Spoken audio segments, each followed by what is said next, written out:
Pernah nggak sih kepikiran kalau perusahaan-perusahaan hebat itu lahirnya dari ide jenius yang muncul gitu aja? Kayak kilat di siang bolong. Nah, gimana kalau saya bilang itu tuh mitos terbesar di dunia startup? Hari ini kita bakal bongkar mitos itu sama-sama. Nah, ini dia intinya. Ini pemikiran yang mengubah segalanya. Ini bukan soal nungguin ilham turun dari langit, tapi soal jadi seorang detektif. Pergeseran pola pikir dari apa ya yang bisa saya ciptain, jadi masalah apa sih yang bisa saya selesaikan, itulah fondasi dari hampir semua startup sukses yang pernah ada. Jadi, gimana caranya kita pindah dari sekedar berandai-andai ke membangun sesuatu yang beneran nyata? Gini, lupakan dulu soal ide cemerlang yang datang tiba-tiba.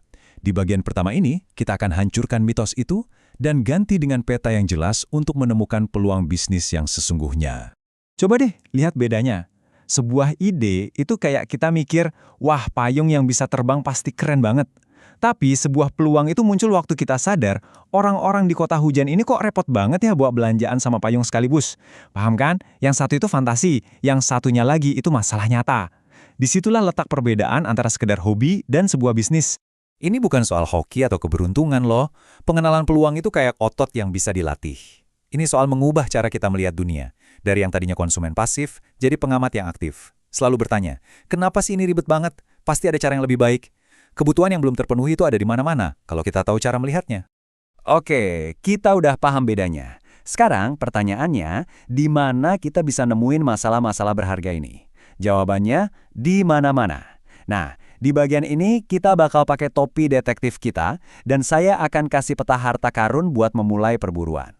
Peluang itu seringnya ngumpet di tengah perubahan besar. Ingat nggak waktu pandemi memaksa kita semua kerja dari rumah? Tiba-tiba muncul masalah baru. Gimana cara kolaborasi tim yang efektif, keamanan data, rasa terisolasi. Dari situ aja, lahir puluhan aplikasi dan layanan baru. Bahkan, coba deh perhatiin frustasi kecil di hidup kalian. Antrean panjang, proses yang bikin bingung. Setiap keluhan, aduh kenapa sebegini sih? Itu sebenarnya benih dari sebuah peluang. Dan ini dia peralatan detektif kalian. Coba perhatikan, semua metode ini tujuannya cuma satu, keluar dari kepala kita sendiri dan masuk ke dunia calon pelanggan kita. Kita nggak akan nemuin masalah berharga cuma dengan duduk diam di kamar.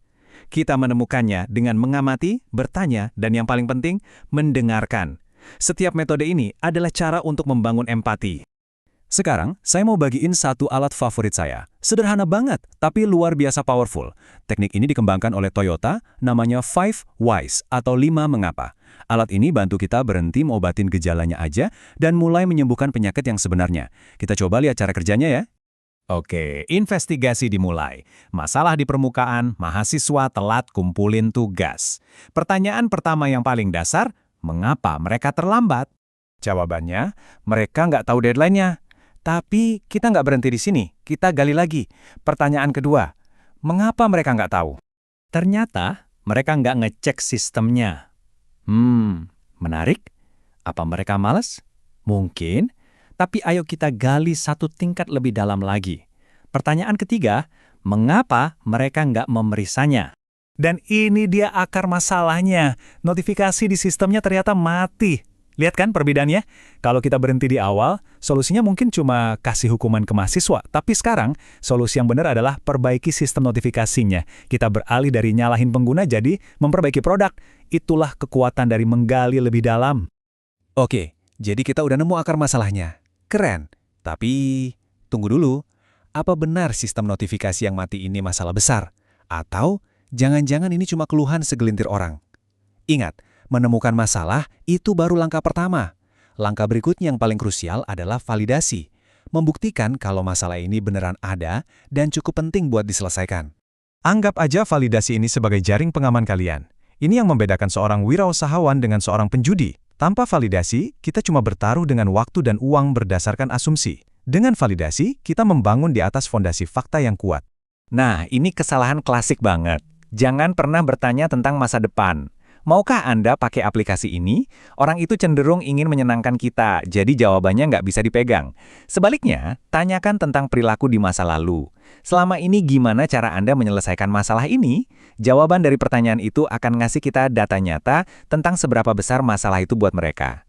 Inilah yang namanya sinyal validasi. Angka 12 ini berharga banget. Kenapa? Karena orang-orang ini nggak cuma bilang idenya bagus, mereka rela ngasih sesuatu yang lebih berharga, yaitu waktu mereka untuk mencoba solusi kita. Ingat, tindakan selalu lebih kuat daripada kata-kata. Ini bukti awal kalau masalah yang kita temukan itu beneran nyakitin buat mereka. Baik, kita sudah bahas cara menemukan dan memvalidasi masalah.